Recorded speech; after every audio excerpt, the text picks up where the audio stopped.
Learn with fun को press कीजिए bell icon हमारी लेटेस्ट एजुकेशनल वीडियो सबसे पहले देखने के लिए।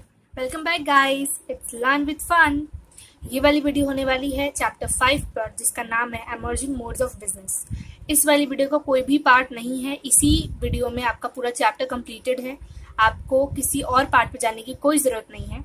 ये वाली वीडियो आपके लिए बहुत अच्छी होने वाली है, क्योंकि इसमें मैंने कोई नोट्स नहीं बनाए हैं, मैंने आपको पीछे से समझाने की कोशिश की है। सो आई होप आप लोग को समझ आए। फिर भी अगर आप लोग को नहीं समझ आएगा तो बिंदास होकर मुझे कमेंट कर देना, I will make a particular video on that. या फिर जो भी आपको पर्सनली डाउट है आप मुझे इंस्टाग्राम पर भी बता सकते हो, फेसबुक पर भी बता सकते हो। I am all of your, okay. तो चलिए सबसे पहले शुरू करते हैं हमारा फर्स्ट पार्ट। सबसे पहले हम ये देखेंगे कि हम क्या क्या पढ़ने वाले हैं इस चैप्टर में, ओके। तो देखिए, हम यहाँ पे 5 पॉइंट डिस्कस करने वाले हैं, ओके। तो क्या क्या है वो पॉइंट्स? सबसे पहला है आपका e business, okay. Second is e commerce, third is scope, fourth is outsourcing of services and fifth is KPO, okay. आप लोग की इमेजेस क्लियर दिख रहे होंगे, क्योंकि मैंने बहुत अच्छे से कोशिश की है तो ताकि आप लोगों को हर एक चीज क्लियर दिखे, कोई ज्यादा ब्लर ना दिखे, ओके। नाउ सबसे पहले हम पढ़ेंगे ई बिजनेस। देखिए, ई बिजनेस में सबसे पहले डेफिनेशन से स्टार्ट करेंगे। It refers to conducting all the industrial and commercial activities through computer network internet. इसका मतलब है कि वो सारी एक्टिविटीज करता है, या फिर इंडस्ट्रियल या फिर कॉमर्शियल, ओके। मतलब प्राइमरी सेकेंडरी टेरिटरी तीनों सर्विसेज करता है कंप्यूटर की मदद से। मतलब वो काम करता है जिसमें इंटरनेट की जरूरत पड़ती है, ओके। मतलब सर्विसेज प्रोवाइड करना ऑनलाइन, ठीक है, जिसमें हमें इंटरनेट की या फिर नेटवर्क की जरूरत पड़े, वो सारे काम करता है कौन? ई बिजनेस, ठीक है। क्योंकि हम ई वर्ड वहीं पे यूज करते हैं जहाँ पे इलेक्ट्रॉनिक वे आ जाता है, ठीक है, जहाँ पर बेसिकली फिजिकल हम चीजें नहीं देख सकते, हम ऑनलाइन से चेक करते हैं फिर उसकी डिलीवरी लेते हैं, ठीक है। तो यहाँ पे बेसिकली 2 मेथड्स है इसको करने की, पहला डिलीवरी, दूसरा पेमेंट मैकेनिज्म। अब ये बहुत सिंपल सी बात है, बट फिर मैं आप लोगों को बताती हूँ कि जब भी आप जैसे अमेजोन वगैरह से जब भी आप शॉपिंग करते हो, ठीक है, तो आप पहले ऑर्डर बुक करते हो, उसके बाद द मेन 2 थिंग्स विच पहले वो आके आपको डिलीवरी देते हैं, आपको सामान आपके घर तक पहुंचाते हैं, उसके बाद आप उन्हें पेमेंट करते हो। तो ये दोनों ही मेथड्स हैं ई बिजनेस के, ठीक है, delivery and payment mechanisms, okay.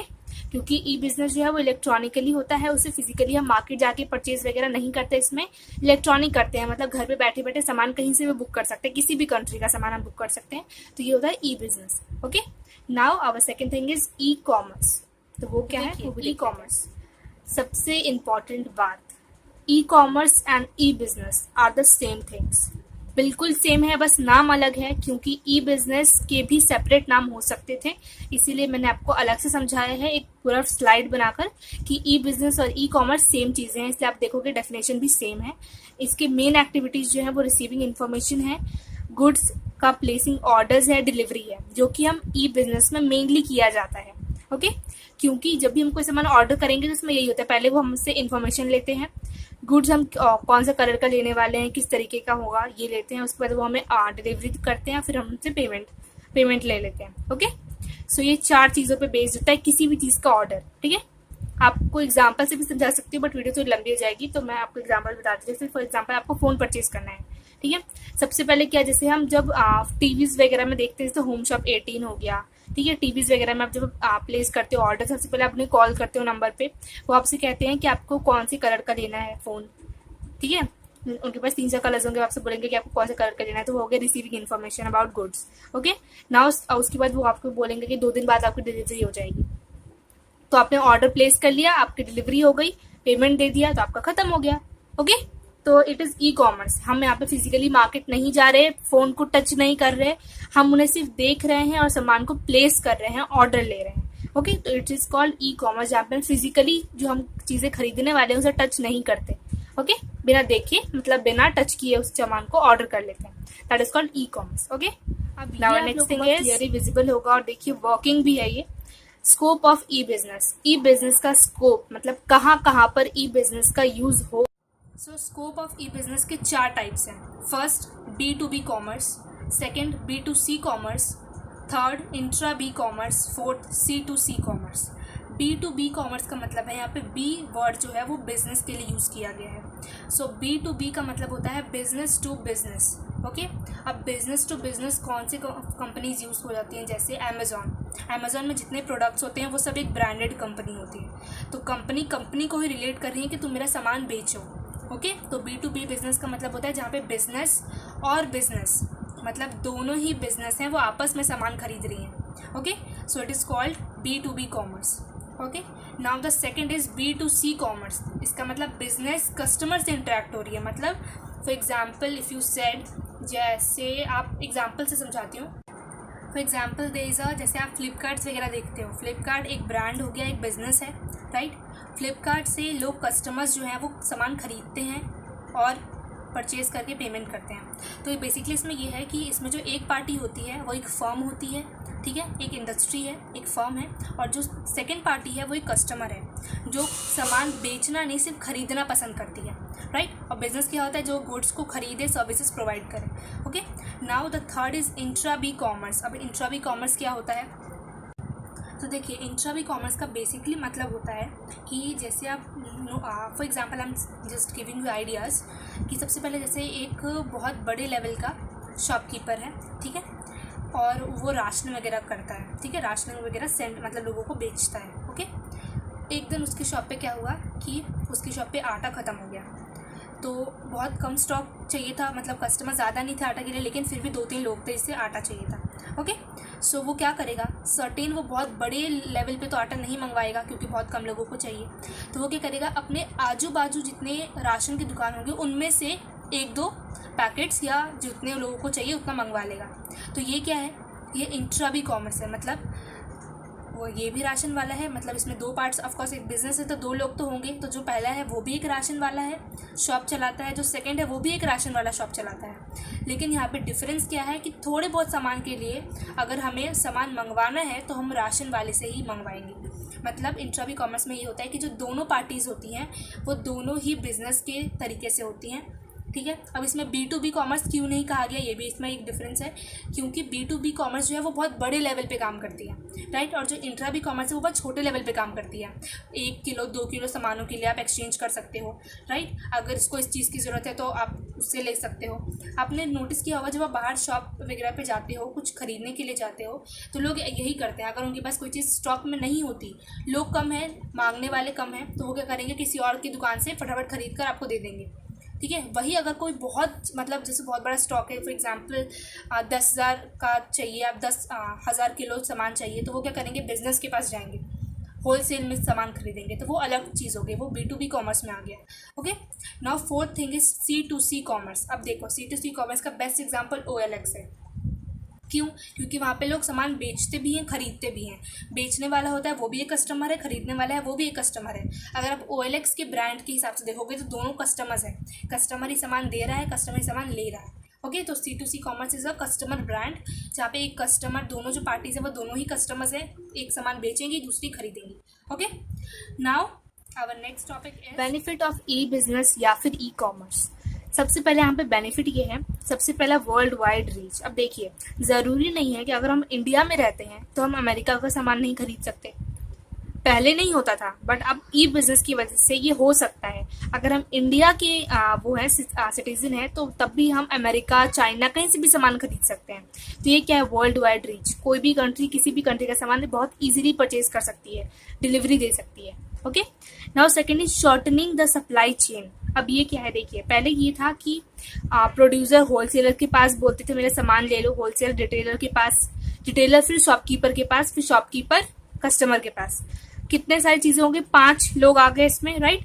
अगर हम शॉर्टनिंग के सप्लाई चेन की बात करें तो आज के ज़माने में हम क्या करते हैं, हम फटाफट एक फ्लिपकार्ट पे जाते हैं, फटाफट देखते हैं कि हमें क्या क्या सामान चाहिए, फटाफट ऑर्डर करते हैं, कल के मेरे पास सामान आ जाता है।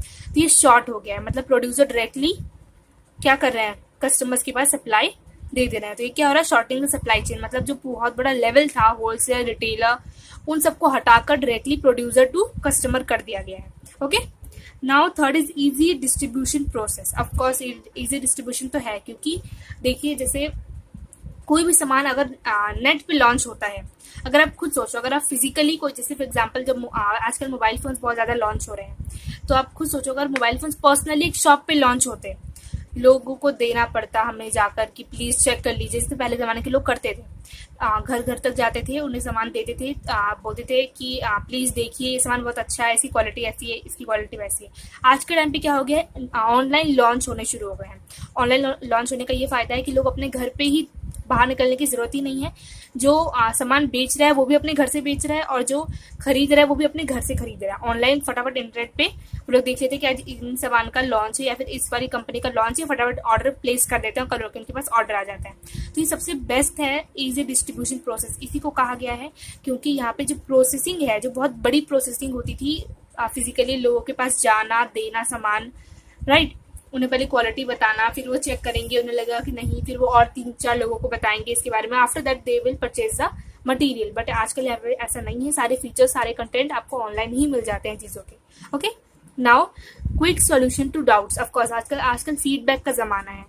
फीडबैक वर्ड आपने सबने सुना होगा, बहुत कम होंगे जिन्होंने नहीं सुना होगा, मैं उनका मतलब बता देती हूँ। जब आप कोई सामान खरीदते हैं तो जो प्रोड्यूसर है, जो सामान बेच रहे हैं, वो हमसे राय मांगना चाहेगा कि उसका सामान हमें कैसा लगा, और वो आजकल स्टार्स से रेटिंग होती है कि अगर अच्छा, बहुत थोड़ा अच्छा लगा तो उस 1 स्टार दे दो, बहुत अच्छा मतलब लगा हमें वो सामान, क्वालिटी अगर अच्छी होगी तो हम उसे 5 स्टार भी दे सकते हैं। तो क्विक सॉल्यूशन टू डाउट्स ऐसा ही है। अगर हमें कोई डाउट है कोई सामान के बारे में तो फटाफट से फीडबैक से बता सकते हैं कि हमें ये सामान में ये दिक्कत है, तो फटाफट हमें मैसेज करते हैं कि नहीं मैम आप ऐसे चेक कीजिए, या फिर आप सामान वापस कर दीजिए, हम आपको नया दे देंगे, राइट। तो इस तरीके से हमारा काम हो जाता है।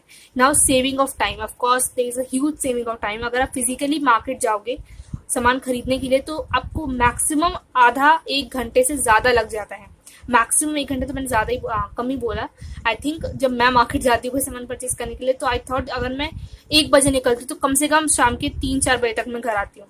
ह्यूज थिंग हो जाती है, मार्केट में जाओ, फिजिकली सामान देखो, बार्गेनिंग करो, सामान लो, वो सब चीजें आपको ऑनलाइन नहीं मिलती। ऑनलाइन आपको खुद ही चेक करना है, ये सामान फटाफट ऑर्डर करना है, कल होकर आपको डिलीवरी मिल जाएगी। तो सेविंग ऑफ टाइम है, बहुत ज्यादा टाइम आपकी बच रहा है इन सब चीजों में। ओके, तो हम नेक्स्ट पे चले। आउटसोर्सिंग ऑफ सर्विसेज का मतलब ये है कि हमें हमेशा जब बिजनेस कोई सेटअप करता है तो उसे कुछ एक्टिविटीज फुलफिल करनी पड़ती है। ठीक है, सबसे पहला प्रोडक्शन जरूरी है, buying and selling of raw material जरूरी है, फाइनेंस जरूरी है, एडवर्टाइजिंग जरूरी है, कलेक्शन ऑफ डेट्स जरूरी है।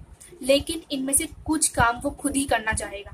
ठीक है, for example production, buying selling of goods, ठीक है, फाइनेंस का कलेक्शन वो खुद ही करना चाहेगा। लेकिन इसके अलावा जो उसकी सेकंड चीजों पे जो चीजें आती हैं, मतलब जो चीजें सेकंड लेवल पे आती हैं, जैसे एडवर्टाइजिंग, ठीक है, फाइनेंस वगैरह इकट्ठा करना, या फिर that are called collection of dates, ठीक है, हमारे उधार जिन जिन लोगों ने सामान लिया उनसे पैसे लेना, उसके लिए वो क्या करेगा। अब हम क्या, उसके पास उसके 2 ऑप्शंस बचते हैं, जो सेकंड थिंग्स है हमारे पास। उसके लिए वो क्या कर सकता है, या तो वो बिजनेस से ही काम करवाए, या तो वो बाहर के ऑर्गेनाइजेशन को हायर कर ले। ठीक है, तो अगर बिजनेस से करवाएगा तो उसके पास बहुत सारे एफर्ट्स हो जाएंगे, बहुत सारे काम हो जाएंगे करने के लिए।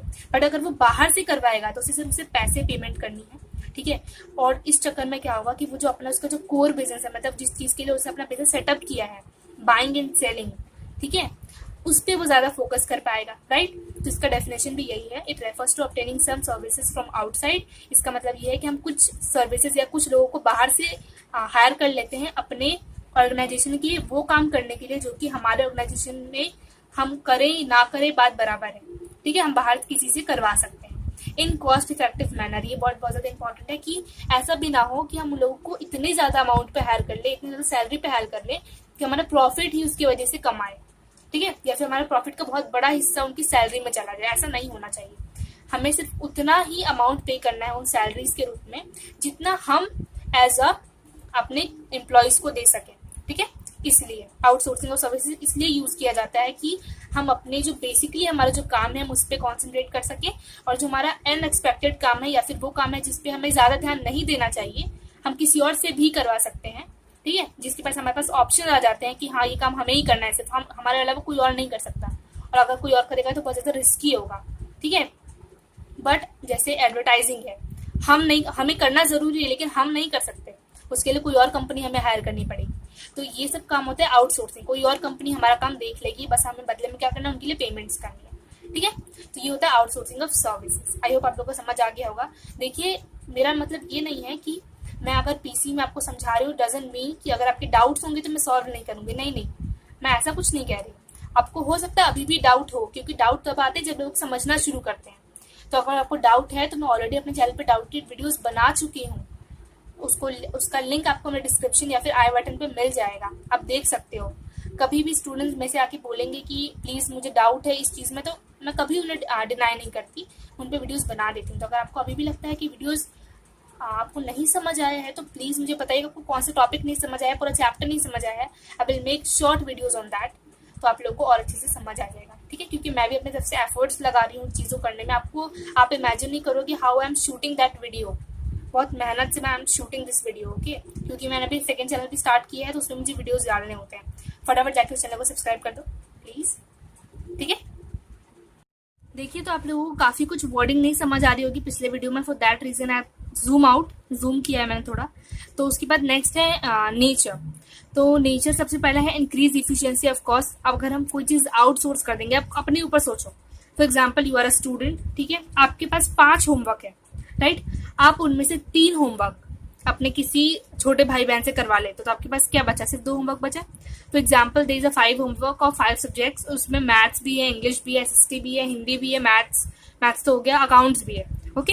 अगर आप जैसे आप 2 चीजों में बेस्ट हो, for example you are good in maths and accounts, आप वो दोनों अपने पास रखते हो कम, बाकी जो 3 सब्जेक्ट्स एक्स्ट्रा थे वो आप अपने सिबलिंग्स को दे देते हो या फिर अपने छोटे भाई बहन को दे देते हो कि फटाफट कर दो। तो क्या होगा इससे, इसका अगर आपको 5 घंटे लगने थे तो आपको सिर्फ 2 घंटे लगेंगे, आपकी इफिशियंसी बढ़ गई। और वही जो 2 काम थे वो उसमें आप बहुत अच्छे हो, स्पेशलाइज्ड हो, तो वो काम आप बहुत जल्दी कर सकते हो, राइट, बहुत अच्छी तरीके से कर सकते हो, ठीक है। Second is availability of services outside the organisation. हम कभी भी कोई चीज़ तभी बांट सकते हैं, अपनी ड्यूटी तभी बांट सकते हैं जब सामने वाला लेना पसंद करता हो, राइट। ठीक उसी तरीके से यहाँ पे यही है, कोई भी बिजनेस तभी सर्विसेज लेना चाहेंगी जब कोई कंपनी सर्विसेज देना चाहती है, ठीक है। तो अवेलेबिलिटी जब तक होगी सर्विसेज की तभी हम बाहर से सर्विसेज ले पाएंगे। Now third is cheaper source of services. अब आप खुद सोचो, अगर आप अपने ब्रदर या सिस्टर जो भी आपसे छोटा है वो अगर आप उसे अपना होमवर्क करने दे रहे हो, बदले में वो आपसे बहुत बड़ी चीज़ मांग रहा है, डिमांड कर रहा है कि मैं आपका होमवर्क तभी करूंगा जब आप मुझे ऑडी कार दे दोगे या फिर कोई और चीज़ बाइक दे दोगे, तो क्या आप उसे देना पसंद करोगे? नहीं देना पसंद करोगे, ऑफकोर्स यार। जो काम मैं 5 घंटे में कर लूंगा फ्री में और वो काम मैं उसे इतने ह्यूज डिस्काउंट मतलब ह्यूज अमाउंट पे दूंगा, तो ये तो मेरी ही बर्बादी है, राइट। तो हम हमेशा वो चीज़ पसंद करेंगे देना जो कि चीपेस्ट हो, सस्ती हो, ठीक है, ज़्यादा महंगी ना हो, okay. Now fourth and last is specialise services. मैंने पहले भी बताया था, आप सिर्फ मैथ्स और अकाउंट्स में अच्छे हो, अगर आप सिर्फ वही काम करोगे तो बहुत अच्छी तरीके से कर पाओगे। फॉर एग्जाम्पल आप एसएसटी में अच्छे नहीं हो, फिर भी आप वो काम करोगे तो बहुत मतलब घिसा पिटा काम करोगे, इतना ज़्यादा अच्छा काम नहीं करोगे। तो स्पेशलाइज सर्विसेज का मतलब होता है उन्हें काम देना जो उस चीज़ में बहुत अच्छे हैं, जो उस सेक्टर में हो। जैसे एडवर्टाइजिंग कंपनी को अगर हमने एडवर्टाइज करने का काम दिया तो हमारा एडवर्टाइजिंग बहुत अच्छे से होगा, राइट, क्योंकि वो उस चीज़ में अच्छे हैं इसलिए, okay. Now the next point is need of outsourcing services. हमें बाहर से सर्विस लेने की जरूरत क्यों है? सबसे पहला, बाहर से सर्विस लेने का मतलब होता है कि हमें गुड क्वालिटी की सर्विस मिलेगी, ठीक है। मतलब हम अपने काम जो कर रहे हैं उसमें भी हम अच्छी तरीके से क्वालिटी इंप्रूव कर रहे हैं और जो काम हम बाहर से करवा रहे हैं वो भी क्वालिटी में अच्छी होगी, तो क्यों नहीं लेंगे हम? अगर कम पैसे में हमें अच्छा सामान मिल जा रहा है, अच्छी सर्विस मिल जा रही है, तो व्हाई नॉट, क्यों नहीं ले, ठीक है। Now second is avoiding fixed investment in services. देखिए, फिक्स इन्वेस्टमेंट का मतलब होता है कि अगर हम कोई कंपनी हायर करते हैं, for fix investment means more than 1 year, 1 साल से ज़्यादा के लिए अगर हायर करेंगे तो उसमें थोड़ा रिस्क होता है। हो सकता है स्टार्टिंग में कंपनी अच्छे से काम कर रही हो, ओके। आफ्टर दैट जब टाइम बीतता जाता है उसे लगता है 1 साल के लिए कॉन्ट्रैक्ट हमारे पास ही है, तो अब बेकार काम भी कर लो, कोई बात नहीं, तो वो हमें नहीं करना होता। कभी भी कोई बिजनेस जो होती है वो हमेशा शॉर्ट टाइम के लिए इन्वेस्टमेंट करती है, बड़े टाइम के लिए नहीं करती। एडवर्टाइजिंग के लिए आप देखोगे मैक्सिमम 2, 3, 4 ईयर्स, ज़्यादा एडवर्टाइजिंग के लिए नहीं जाता, क्योंकि जो टीवी एक्ट्रेसेस या फिर एक्टर्स जो एडवर्टाइज करते हैं उनकी भी डिमांड कम या ज़्यादा होती रहती है, तो इसीलिए हम हमेशा फिक्स्ड इन्वेस्टमेंट करने से कतराते हैं, कम करना चाहेंगे, क्योंकि फिक्स्ड इन्वेस्टमेंट का मतलब है बहुत बड़ा ह्यूज लॉस अगर हमें हो सकता है फ्यूचर में, ओके। तो अवॉइड करना चाहेंगे, इसलिए हम आउटसोर्सिंग करते हैं, ठीक है। बाहर की कंपनी को बोला जाता है कि हम बस आपको इतने ही पैसे देंगे, इसमें आपको एडवर्टाइज करना है, आप जैसे करो, ठीक है। Now third is smooth running of business. अब देखिए, अगर मैं अपने हाथ में सिर्फ 2 काम ही लेती हूँ, अब मैं वो दोनों काम बहुत अच्छी तरीके से कर रही हूँ, मेरे पास बर्डन कम है, तो ऑफकोर्स मेरा जो बिजनेस है वो बहुत स्मूथ चलेगा, कोई दिक्कत नहीं आएगी उसमें। ओके, यहाँ तक आप लोगों को समझ आया? अभी तक अगर समझ आओगे तो फटाफट लिख दो यस, मुझे समझ आ गया। Okay, now types of outsourcing services. Outsourcing services कितने टाइप्स की हैं, मतलब कौन कौन से सेक्टर्स ऐसे हैं जो कि आपको आउटसोर्सिंग की फैसिलिटी देते हैं कि हाँ आकर हमसे सर्विसेज लो। तो वो 4 सेक्टर्स हैं। सबसे पहले एडवर्टाइजिंग सेक्टर्स, मैंने बात की थी, सर्विसेज बोला जाता है इनको क्योंकि ये सामने से आपको ऑफर करते हैं कि आओ आकर हमसे एडवर्टाइजिंग की services low. Okay, now second is financial services, bank financial services है। थर्ड कुरियर सर्विसेज, ऑफकोर्स आजकल कुरियर भी बहुत ज्यादा इंपॉर्टेंट है, हर जगह पे है। आप फॉर एग्जाम्पल जैसे सामान एक जगह से दूसरी जगह भिजवाना है तो courier is the best option. Okay, now fourth is customer services, customer support services. ये कस्टमर केयर के बारे में बात किया गया है क्योंकि हर एक ब्रांड के पास आजकल अपना कस्टमर केयर नंबर जरूर है, तो वो एक सर्विस है जो कि अलग से सर्विस सेक्टर्स प्रोवाइड करते हैं। ओके, नाउ आगे बढ़े। अब यहाँ से आप अपना थोड़ा दिमाग लगाइएगा। KPO मतलब नॉलेज प्रोसेस आउटसोर्सिंग, ये क्या है? ठीक है, आपने अपनी बुक में देखा होगा कि BPO और KPO के बीच में आपको एक डिफरेंस मिल जाएगा। तो BPO का मतलब है, जो अभी हमने आउटसोर्सिंग सर्विसेज पढ़ी उसे BPO कहा जाता है। BPO का फुल फॉर्म है business process outsourcing, right. KPO उसका एक स्टैंडर्ड है, मतलब हमने B को K से रिप्लेस कर दिया है। ओके, क्योंकि जो K है वो और अच्छा निखर कर आया है, इसलिए हमने BPO को हटाकर KPO कर दिया है। ठीक है, तो यहाँ पे क्या है इसका basically definition, it refers to obtaining high end knowledge work from outside. ये इसलिए काम करता है कि ये बहुत अच्छी क्वालिटी की नॉलेज बाहर से अंदर की तरफ लाएगा, मतलब किसी भी फॉर्म के को देगा तो organisation in order to run the business and cost management, ताकि वो जो फर्म है, वो जो बिजनेस है वो बहुत अच्छी तरीके से चल सके और इन कॉस्ट इफेक्टिव मैनर में चल सके। ठीक है, मतलब ये सिर्फ जैसे आउटसोर्सिंग कंपनी से काम क्या होता है, जो वो काम दे रहे हैं वो करो और वापस कर दो उन्हें, अपना एक्स्ट्रा दिमाग यूज करने की जरूरत नहीं है। लेकिन KPO में ऐसा है, KPO में अपना एक्स्ट्रा दिमाग यूज करो, अच्छी क्वालिटी की चीजें उन्हें प्रोवाइड करो। ठीक है, ये हम KPO में देखा जाता है, मतलब नॉलेज, हाई एंड नॉलेज, मतलब KPO में हम बहुत अच्छी नॉलेजेबल लोगों को लेते हैं ताकि वो हमें अच्छी सर्विस प्रोवाइड कर सके। ठीक है, क्योंकि हमें भी तो, अगर हम जैसे एग्जाम्पल एक बिजनेस के लिए एडवर्टाइजिंग भी जरूरी है, बाइंग सेलिंग भी जरूरी है, प्रोडक्शन भी जरूरी है। अगर उसने एडवर्टाइजिंग किसी तीसरी कंपनी को दे भी रखी है, फिर भी वो ये चाहेगा कि एडवर्टाइजिंग बहुत अच्छी तरीके से हो, तो KPO यही काम करता है, उसे बहुत अच्छी वर्क, उसे बहुत अच्छा प्रेजेंटेशन प्रोवाइड करेगा कि देखिए हम आपके जो प्रोडक्ट उसे इस तरीके से हम ग्रोथ करवाने की कोशिश करेंगे। ठीक है, अब इसकी जरूरत क्यों है? सबसे पहले कॉस्ट इफेक्टिव मैनर में अगर आ जाता है तो उसकी जरूरत हमें जरूर है। ठीक है, मतलब मेहनत ज्यादा पैसे कम। ठीक है, second increase efficiency, of course वही है जो हमने अभी आउटसोर्सिंग में पढ़ा था। Specialise work, decrease burden. अब हमारे पास सिर्फ 2 काम है, एक्चुअली मेरे पास 5 काम थे लेकिन हमने 3 किसी और सेक्टर को दे दिया या फिर आउटसोर्स कर दिया, हमारे पास सिर्फ बचे 2 काम, तो हमारा डिक्रीज बर्डन हो गया। अब हम सिर्फ उन चीजों पे कॉन्सेंट्रेट करेंगे जो हमें लगता है कि जिसमें हम स्पेशलिस्ट हैं। ठीक है, उसके अलावा किसी चीज पे हम कॉन्सेंट्रेट नहीं करेंगे तो ग्रोथ होगी। स्पेशलाइज पर्सन, वो पर्सन जिसको उस चीज के बारे में नॉलेज है और हम उसे वही काम देंगे तो ऑफकोर्स हमें ग्रोथ होगी। ठीक है, आफ्टर दैट बहुत थोड़ा सा रह गया है, ज्यादा नहीं है। Features of KPO, I hope आप लोग को क्लियर हो रहा होगा बिकॉज इसमें थोड़ा डायग्राम बनाया है। क्लियर है? तो फीचर्स क्या है? सबसे पहला अपवर्ड शिफ्ट ऑफ BPO का एक और लेवल ऊपर है, क्योंकि BPO और KPO में थोड़ा डिफरेंस था। BPO बहुत लोअर लेवल का काम करता है और जो KPO है वो नॉलेजेबल काम करता है, अच्छा काम करता है, एजुकेटेड काम करता है, इसीलिए BPO का एक ऊपर लेवल है, मतलब फॉरवर्ड लेवल है। ओके, सेकंड क्या है, ये फोकस्ड होता है नॉलेज पे। ऑफकोर्स KPO का जो K है वो नॉलेज के लिए यूज किया गया है, इसीलिए उसे चेंज किया गया है, तो इसमें बेसिकली नॉलेज पे फोकस किया गया है। Third is non core activities. BPO जो था वो भी नॉन कोर एक्टिविटीज ही प्रोवाइड करता है और KPO भी सिर्फ नॉन कोर एक्टिविटीज ही प्रोवाइड करता है। ओके, नॉन कोर का मतलब बिजनेस जो काम अपने से खुद से नहीं कर सकती, जिसमें रिस्क नहीं है, वो काम वो दूसरों को दे सकती है। Okay, now fourth is alternative path for educated person. जो लोग पढ़े लिखे हैं वो भी आकर इस सेक्टर में काम कर सकते हैं। पहले BPO में ये नहीं था, BPO में कोई भी कैसा भी पढ़ लिखा हो ना आके कर सकता है, बट इन दिस रीजन सिर्फ पढ़े लिखे ही आकर यहाँ पे काम करेंगे, क्योंकि यहाँ पे नॉलेज वर्ड जुड़ गया है। नॉलेज का मतलब ही है वो लोग जो पढ़े लिखे, जिनके पास नॉलेज है, जो कि अपना माइंड यूज करके कोई काम कर सकते हैं। Okay, now the last is no predetermined process. BPO जो था वो पहले से प्लानिंग करके चलता था, planning is not a bad thing, but हमेशा आपने बिजनेस एनवायरनमेंट में भी ये चीज सुनी होगी, क्योंकि बिजनेस हमेशा चेंज होता रहता है। ठीक है, कभी जैसे 5 साल में सरकारें बदलती है ना, वैसे बिजनेस में भी कुछ ना कुछ चेंजेस, कभी टैक्स रेट कम होगा, कभी ज्यादा होगा, तो उस हिसाब से हम पहले से प्लानिंग नहीं कर सकते, और प्लानिंग हर टाइम पे सक्सीड नहीं होती। तो बीपीओ हमेशा प्लानिंग करके चलता था, और उस चक्कर में क्या होता था कि पहले से लोग अपना दिमाग यूज नहीं करते प्लानिंग में। एक ने प्लानिंग कर दी, अब बस वही प्लानिंग को लेके चलते रहो कितने भी साल।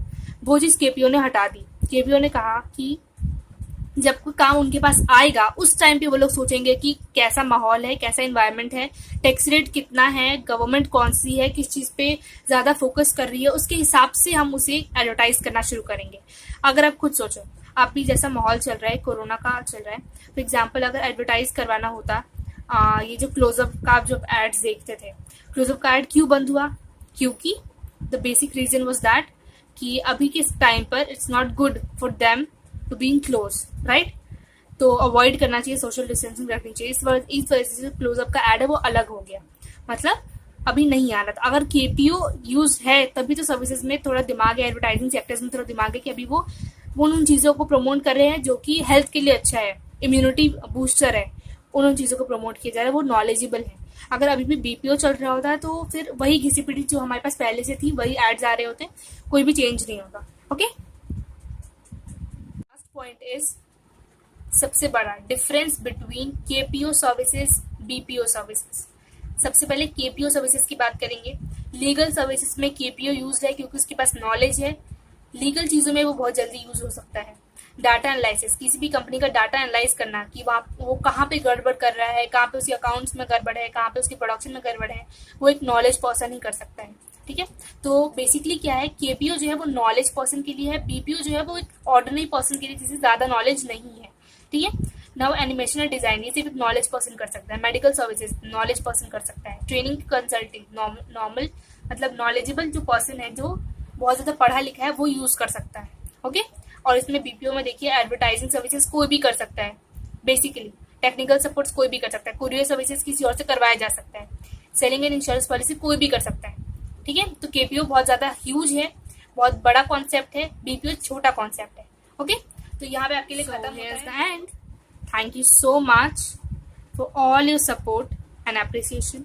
प्लीज वीडियो सब्सक्राइब कर देना, प्लीज प्लीज प्लीज। और मेरे ऐसे ही नोट्स अगर आप लोग को अच्छे लगे हों तो प्लीज मुझे बताएगा, क्योंकि इसके नेक्स्ट चैप्टर का नोट्स भी अवेलेबल है मेरे पास, मैं बस अपलोड करने वाली हूँ। एंड प्लीज मुझे इंस्टाग्राम, फेसबुक, ट्विटर पे प्लीज फॉलो कर लो यार, प्लीज। और जो मेरा सेकंड चैनल है ना, लिपिकास वर्ल्ड, स्टार्टिंग से मैं बात कर रही हूँ चैनल के बारे में, प्लीज आके इसको सब्सक्राइब कर दो, क्योंकि अगर आप एक यूट्यूबर बनना चाहते हो तो उसके सारे टिप्स हैं। सो फटाफट कर देना। Thank you, bye bye.